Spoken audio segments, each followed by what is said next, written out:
Love and మధ్యలో love వల్ల కూడా చాలా ఇబ్బంది పడ్డామని విన్నా నేను. నీ లైఫ్ లో ఉండవా ఏంటి? అంటే ఆశలు అయ్యాక ప్రతి ఒక్క లైఫ్ లో ఉంటుంది, అదే పెద్ద పాపమని నేను అనుకోను. అది మనుషులు నచ్చకపోతే మళ్ళీ ఏదో డిఫాల్ట్ కానీ నచ్చారు కాబట్టి మన పర్ఫెక్టే. సో నచ్చారు, తర్వాత సెట్ అవ్వలేదు, మ్యూచువల్ అండర్స్టాండింగ్ వద్దు అనుకున్నాం. దెన్ తన మ్యారేజ్ అయిపోయింది, హ్యాడ్ ఎ కిడ్, హ్యాపీ. ఎందుకు నచ్చారు, ఎందుకు బ్రేకప్ అయింది? నచ్చడానికి ఎన్ని కారణాలు ఉన్నాయో వదిలేయడానికి అన్ని కారణాలు ఉన్నాయి, అంతే. అంటే ఆ కారణాలు ఏంటని తెలుసుకుంటే కొంచెం మాకు కూడా హెల్ప్ అవుతుంది. అంటే అది ఇప్పుడు చెప్పకూడదు, నీకు ఎక్స్పీరియన్స్ అయినప్పుడు నీకు తెలుస్తుంది అంతే. ఎన్ని రోజులు పట్టింది దాని నుంచి బయటకు రావడానికి? 1 year పట్టింది. 1 year టోటల్ 1 year మొత్తం డిప్రెషన్లోనే ఉండే. చెప్పానుగా మన లోకం ఒక్కటే, ఇంకా డిప్రెషన్, తర్వాత మైగ్రేన్ ఇన్ని స్టార్ట్ అయ్యింది. తర్వాత ఆఫ్టర్ 6 months ఇంకా దానిలో ఆ పెయిన్లో కూర్చొని ఏదో సాధించాలన్నది వచ్చింది. తర్వాత నేను ఫస్ట్ నుంచే ఒకటి చాలామంది చెప్తుంటారు, ఎవ్రీ పెయిన్ తర్వాత ఒక సక్సెస్ వస్తుంది అనేసి. ఆ పెయిన్ తర్వాత నాకు నిజంగా సక్సెస్ వచ్చింది. ఆ తర్వాత అనుకున్నాను నేను, లవ్ గివ్ అని పెట్టుకుంటే నీ లైఫ్లో ఏమీ పీకలేవు, ఇక ఆ ఎమోషనల్తోనే ఆగిపోతావు. నువ్వెప్పుడు ఇవన్నీ వదిలేస్తావు, రిలేషన్స్, లవ్ ఇవన్నీ వదిలేస్తావు చూసావా, నువ్వు ఖచ్చితంగా సక్సెస్ అవుతావు. ఇది నేను నేర్చుకున్నాను. సో తర్వాత అనుకున్నాను, లైఫ్లో లవ్ చేయకూడదు, లైఫ్లో ఏ రిలేషన్స్కి బెండ్ అవ్వకూడదు. నువ్వు నీలా ఉంటే ఎక్స్పెక్టేషన్స్ పెట్టుకోలేదు అనుకో, పెయిన్ ఉండదు. ఫస్ట్ ఆఫ్ ఆల్ ఇప్పుడు ఫర్ ఎగ్జాంపుల్ లవ్వే అనుకో, మనం ఏదో ఎక్స్పెక్ట్ చేస్తాం, లవ్, కేరింగ్, వాట్ ఎవర్, అదన్నీ రానప్పుడు మనకి పెయిన్ వస్తుంది. ఆ పెయిన్ వల్ల మనకి డిప్రెషన్కి వెళ్తాం, అంటే మనలో మనమే కుంగిపోతాం. అసలే ఏం ఎక్స్పెక్టేషన్స్ లేవనుకో, నువ్వు ఎలా పోతే నాకేంది అనుకున్నాం అనుకో, హ్యాపీగా ఉండొచ్చు కదా, అంతే. సో ఇప్పుడు హ్యాపీగా ఉన్నా. సో ఆ పెయిన్ తర్వాత ఏం సక్సెస్ వచ్చింది? ఇప్పుడు నేను క్రైమ్ రీల్ నేను అనుకున్నంత ఇప్పటికి నేను ఏం వదలలేదు.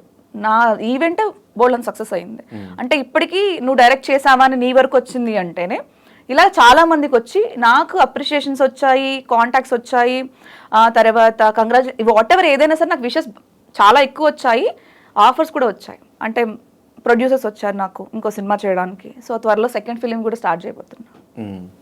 అండి స్టార్టింగ్ నుంచి మోడలింగ్ ఫీల్డ్లో కష్టాలే, తర్వాత బిగ్ బాస్కి వెళ్తే ఫస్ట్ వీక్ బయటకు వచ్చేయడం, దాని తర్వాత లవ్లో ప్రాబ్లమ్స్, ఈ సినిమా స్టార్ట్ అయ్యే ప్రాబ్లమ్స్, ఏంది రీజన్స్ ఏంటి? ఏమో దేవుడు కొంతమందికి అలా రాస్తాడేమో. నీ మొహం చూస్తే నీకు నేను ఏడిపించి బుద్ధి అవుతుంది అంటారు కొంతమంది, గిల్ల బుద్ధి అవుతుంది అని అనిపిస్తుంది కదా. సో దేవుడికి అలా అనిపించింది, గిల్లి నేను జోలపడాలి, నేను గిల్లి ఎప్పుడైనా చాక్లెట్ పెట్టాలి నోట్లో అనిపిస్తుందేమో. జోలపడే టైం రావట్లేదు కదా. అంటే ఇస్తున్నారు కదా, ఇప్పుడు వాట్ ఎవర్ ఇన్ని కోట్ల మందిలో సంజన ఒకటే బిగ్ బాస్కి వెళ్ళిందంటే అది మంచి ఆపర్చునిటీ కదా. అది నేను యూజ్ చేసుకోకపోయినా సెకండరీ, బట్ ఇచ్చారు అంటే దేవుడు ఇచ్చిందే కదా. సో అదే అనుకుంటాను నేను. ఏదో పెయిన్ ఇచ్చాడు, పెయిన్ తర్వాత చాక్లెట్ పెట్టాడు, తర్వాత మళ్ళీ పెయిన్ ఇచ్చాడు, చాక్లెట్ పెట్టాడు, మొత్తానికి వదిలేసాను. ఇప్పుడు సినిమా ఇచ్చాడు, తర్వాత సెకండ్ ఫిలిం ఇచ్చాడు. కానీ వచ్చిన ఆపర్చునిటీస్ ఎందుకు సంజన యూజ్ చేసుకోలేకపోతుంది? యాటిట్యూడ్, పొగరు, ఈగో అన్నీ అయి ఉండొచ్చు. ఏదో ఒప్పేసుకుంటున్నావు ఉన్నాయని అవన్నీ జనాలు అనుకుంటున్నారేమో. నేను నాలా ఉన్నా, యాక్చువల్లీ నేను మారలేదు. నేనేంటంటే ఫస్ట్ వీక్లో ఉన్నారు బిగ్ బాస్ హౌస్లో ఉన్నప్పుడు, యాటిట్యూడ్, పొగరు ఇవంతా వచ్చినాయి. అదంతా వదిలేస్తే నేను నాలా ఉన్నా, పక్కనోడికి ఎలా అనిపిస్తుంది నేను అంటే దానికోసం నేను ఫీల్ అవ్వలేను. నువ్వు నా గురించి ఇలా అనుకుంటున్నావా, ఎందుకు నా గురించి ఇలా అనుకున్నావు, నా గురించి నువ్వు ఎందుకు అనుకోవాల్సి వచ్చింది, ఇవన్నీ నాకు వద్దు. అనుకున్నావు కదా ఫైన్, బట్ నేను ఇదే, ఇంతే, ఇప్పటికీ అంతే, ఎప్పటికీ అంతే. సో నువ్వు చెప్పినట్టు నిజంగానే ఆ యాటిట్యూడ్కి, ఈగోస్కి పొగరు అనుకో, వాట్ ఎవర్, అది నా క్యారెక్టర్. సో దీనివల్ల నేను చాలా లాస్ అయ్యా. అంటే ఏం చెప్పాలి, ఈవెన్ బిగ్ బాస్, ఆ తర్వాత మూవీలో ఆఫర్స్, వాట్ ఎవర్, చాలా చాలా మిస్ అయ్యా. బట్ నాకు ఇప్పటికీ రిగ్రెట్ లేదు, ఎందుకంటే నేను నాలా ఉన్నా కాబట్టి. ఇప్పుడు వాళ్ళ కోసం నేను చేంజ్ అయిపోయి అవన్నీ నెరవేరలేదు అనుకో, అప్పుడు నేను బాధపడేదాన్ని. వీళ్ళ కోసం అనవసరంగా ఒక మెట్టు దిగజారి నేను ఏమీ సాధించలేదు అంటే ఆ లైఫ్ మొత్తం ఆ రిగ్రెషన్ ఉండేది నాకు. బట్ ఇప్పుడు నాకు లేదు, వెళ్ళాం వచ్చాం ఫైన్, సక్సెస్ అవ్వలేదు, దానికేం చేస్తాం. అసలు వెళ్ళనోడు చాలా మంది ఉన్నారు, దానికేం చేస్తాం, అవునా కదా. సో అలా ఫీల్ అవుతాను. సో ఈ ఆపర్చునిటీస్ రాకపోవడానికి కూడా రీజన్స్ ఏంటి? అంటే వచ్చిన ఆపర్చునిటీస్ అంతా వెనక్కి వెళ్ళిపోవడానికి, అంటే లైక్ నేను ఫస్ట్ మెల్ట్ అవ్వను. బెండ్ అవ్వను, సో వాళ్ళు అడిగింది నువ్వు ఇవ్వట్లేదు అంతే. ఇవ్వను. అది ఆడికి తెలుసు. ఫస్ట్ నన్ను ఆడిషన్ పిలిచారు అనుకో, పిలిచి చూస్తారు, స్క్రీన్ టెస్ట్ చేస్తారు, బాగున్నారండి, ఈ కేటగిరీ సూట్ అవుతారన్నారు అనుకో, పేమెంట్ అడుగుతారు. నేను ఎప్పుడు పేమెంట్ గురించి ఎక్స్పెక్ట్ చేయను, అది నా సబ్జెక్ట్ ఈజ్ ఇంపార్టెంట్ అంతే, అది చూసుకుంటాను నేను. ఓకే అండి ఇదండి అంటారు. తర్వాత మీకు ఒక 2 daysలో కాల్ వస్తుంది అంటారు. 2 days తర్వాత కాల్ రాదు ఇంకా ఆడప్పటికి గూగుల్ మొత్తం సెర్చ్ చేస్తాడు నా గురించి, ఇక రాదు కాల్, అర్థమైపోద్ది. ఓకే 2 days తర్వాత రాలేదంటే హీ ఎక్స్పెక్టెడ్ సంథింగ్, వాడికి తెలుసు మనం ఇవ్వము, సో ఖచ్చితంగా అటు కాల్ చేయడం. ఇవి కాకుండా ఈ కాస్టింగ్ హౌస్లు కూడా ఉన్నట్టున్నాయి కదా మొత్తం లైఫ్ లో. అంటే నేను అందంగా లేనా? ఉన్నా కదా. ఓకే, అప్పుడు అడుగుతారు కదా ఎవరో ఒకళ్ళు, అంతే. ఎన్ని జరుగుంటాయి అట్లాంటి ఎక్స్పీరియన్సెస్? మొత్తం తక్కువే జరిగాయి. పక్కన వాళ్ళ లైఫ్ తో కంపేర్ చేస్తే మన నోటికి భయపడి తక్కువే జరిగాయి, అది మాత్రం ఒప్పుకుంటాయా, చాలా తక్కువ.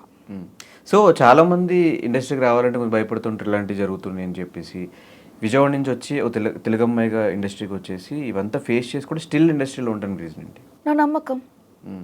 పక్కన ఆఫర్ ఇచ్చేది మనం తెచ్చుకోలేమైంది, అదొక్కటే అర్థమవుతుందా నీకు? ఎవడో వస్తాడు, ఏదో చేస్తాడు, ఏదో పిక్కుతాడు, ఇవన్నీ ఎక్స్పెక్ట్ చేయకూడదు నీ లైఫ్లో, గుర్తుపెట్టుకో. ఇప్పుడు నువ్వు యూట్యూబ్ ఛానల్ వెళ్ళావు ఫర్ ఎగ్జాంపుల్, వేరే ఛానల్కి వెళ్ళావు, వాడు ఇవ్వాలా, నువ్వే స్టార్ట్ చేసుకో, నీకు టాలెంట్ ఉంది కదా. సో పక్కన ఆఫర్ ఇవ్వలేదు, నువ్వే సినిమా చేసుకో. నా మైండ్ సెట్ అది. అంటే నువ్వు ఖచ్చితంగా ఈ సినిమాలోనే చేయాలి, ఖచ్చితంగా నీకు కమిట్మెంట్ ఇస్తేనే ఇస్తాడు కాబట్టి బెండ్ అవ్వాలి, ఇవన్నీ మనకు లేదు. నువ్వు ఇవ్వలేదు, నేను చేసుకోగలుగుతా సినిమా, చేసుకున్నా. నాతో పాటు 100 మందికి పని ఇచ్చా, ఇంకో సినిమాకి 100 మందికి పని ఇస్తా. ఇలా కాస్టింగ్ కౌచ్ లేకోకుండా లేడీ డైరెక్టర్, లేడీ ప్రొడ్యూసర్ కాబట్టి కంఫర్టబుల్గా నాతో వచ్చి ఓన్లీ టాలెంట్ చూసుకొని నేను తీసుకోగలుగుతా. సో అలాగా నేను బిల్డ్ చేయగలుగుతున్నా కాబట్టి నాకు ప్రాబ్లం. ఇప్పుడు నన్ను అడగమని ఎవడన్నా, ఇప్పుడు I'm the director, I'm the producer, నన్ను అడగమని ఎవడన్నా వచ్చి అడుగుతాడా?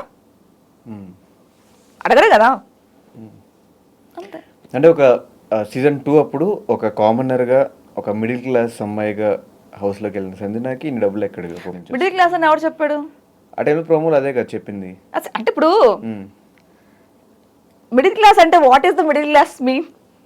అంటే బస్ ఎక్కి బస్సులో తిరుగుతుంది, నాకు అప్పుడు కారు అట్లా ఏం లేదు. అంటే ఒక 6 లక్షల రూపాయల బ్యాగ్ యూజ్ చేస్తూ ఒక సినిమా ప్రొడ్యూస్ చేసే అన్ని డబ్బులు వచ్చినాయి అంటే ఎలా? ఈ 5-6 years లో ఈ జర్నీ 5-6 years హౌస్ లో మాకు కామనర్ ఒక మిడిల్ క్లాస్ అమ్మాయిని, అదేంటి? నాకు బిగ్ బాస్ కాల్ రావడమే అమెరికాలో వచ్చింది, నాకు తెలుసా విషయం? తెలుసా? బిగ్ బాస్ కాల్ నాకు అమెరికాలో వచ్చింది. మరి కామనర్ చాలా మిడిల్ క్లాస్ అమ్మాయి అమెరికాలో ఎలా ఉంటుంది? అది వదిలేస్తే నా ఏవి ఎక్కడ జరిగింది తెలుసా? దస్పల్లాలో జరిగింది, తెలుసా? ఎక్కడ జరిగింది తెలుసా? ఏవి చూడు, దస్పల్లా హోటల్లో జరిగింది. అక్కడ ఆ స్విమ్మింగ్ పూల్ అని దస్పల్లా హోటల్. మరి అప్పటికి నేను దస్పల్లాకి వెళ్ళి అమెరికా ఫ్లైట్ ఎక్కి వచ్చిన దాన్ని నువ్వు చెప్పినట్టు 5 లక్షల బ్యాగ్ కొనుక్కోలేనా? 2 కోట్లు పెట్టి సినిమా తీసుకోలేనా? మిడిల్ క్లాస్ అంటే మీరు చెప్పింది ఏంటి? మా నాన్నగారు ఫార్మర్, ఒప్పుకుంటా. ఫార్మర్కి ఎకరాల్లో పొలాలు ఉండకూడదా? దానికి డబ్బులు రాకూడదా? చెప్తున్నా. అంటే ఒక సినిమా తీసేంత డబ్బులు వస్తాయి. ఇప్పుడు 2 సినిమా చేస్తున్నప్పుడు కూడా డబ్బులు నాకు మా నాన్న ఇస్తున్నారు. ఓకే, సెకండ్ సినిమా కూడా ప్రొడ్యూసర్ నువ్వే? సెకండ్ ఫిల్మ్ కి చేస్తున్నా, నాకు ఇంకో ప్రొడ్యూసర్ కూడా వచ్చారు. సెకండ్ ఫిల్మ్ కూడా ఉంది. ఇప్పుడు నేను అదే అంటున్నా, బిగ్ బాస్కి వెళ్ళక ముందు నేను కారు కొన్నా. నువ్వు ఎప్పుడన్నా నా గూగుల్లో చూస్తే 3rd బిగ్ బాస్కి వెళ్ళక ముందే మా నాన్న కారు ఇప్పించి నన్ను పంపించారు బిగ్ బాస్ లోపలికి. సో నాకు ఇవన్నీ బిగ్ బాస్ తర్వాత రాలేదు, ఇవన్నీ నాకు బిగ్ బాస్ ముందే ఉన్నాయి. నా ఇల్లు బిగ్ బాస్ ముందే ఉంది. సో వాట్ ఎవర్ ఏదైనా సరే, నేను ఎమ్మెల్యే కింద నుంచింది కూడా బిగ్ బాస్ తర్వాత 1 yearకే, 2019లోనే. సో అప్పుడు నేనే ఖర్చు పెట్టుకున్నాను. నేను ఇవన్నీ నాకు ఎవరో ఇవ్వలేదు, ఇవన్నీ నా సొంతంగా ఉన్నది. సో ఏంటంటే ఒకటి, నువ్వు చెప్పింది నువ్వు అడగొచ్చు, అంటే నీకు ఎంత మనీ ఎందుకుంది అని. నేను మా కన్నయ్యలు ఎవరు లేరు. ఇప్పుడు నా చెల్లి కారు ఏంటి? సిరి ఆడి, సిరిది ఆడి, సిరి ఆడి. మరి సిరి ఇప్పుడు ఇండస్ట్రీకి వచ్చి ఇప్పుడే కదా, సో అది మా డాడీ కొనిచ్చిన కారే కదా. ఇప్పుడు నువ్వు చెప్పినట్టు నేను సంపాదించాను ఉండొచ్చు, నేను డబ్బులు అంటే ఇప్పుడు దానికి 70 లక్షలు 80 లక్షల కారు ఉంది అంటే అది మేము కొనుక్కున్న కారే కదా. సో ఇప్పుడు నాకంటే నేను కొనుక్కున్నా, నేను ఇప్పటికి ఇంకా స్టిల్ దేంట్లో తిరుగుతున్నా? i20లో తిరుగుతున్నా. నాది బెలీనో ఒకటి, i20 2 కార్లు ఉన్నాయి. సో నేనేంటంటే ఆ డబ్బులు ఇంట్లో ఇచ్చిన ఏ డబ్బులు ఉన్నాయి నేను సినిమాకి పెట్టుకున్నా. ఇప్పుడు నా కట్నమైనా సరే నా సేవింగ్స్ అయినా ఏమైనా ఉన్నా అది సినిమాకి పెట్టుకున్నాం. సో వాళ్ళకి ఫ్యాషన్స్ ఉంది కాబట్టి కార్కు పెట్టుకున్నారు మా చెల్లి వాళ్ళు. అంటే నాకు తెలిసి సీజన్ 2 అప్పుడు ఒక రూమర్ ఉంది, ఈ కామనర్స్ లో ఒకళ్ళు డబ్బులు ఇచ్చి వెళ్ళారు బిగ్ బాస్ హౌస్ కి అని. అది సంజన అలాంటప్పుడు ఎక్కువసేపు ఉంచేవాళ్ళు కదా బా. 1 వీక్ ఎందుకు తీసేస్తే రచ్చరచ్చ చేసేదాన్ని కదా మరి డబ్బులు ఇచ్చింది దాన్ని అయితే. లేదు కాదు.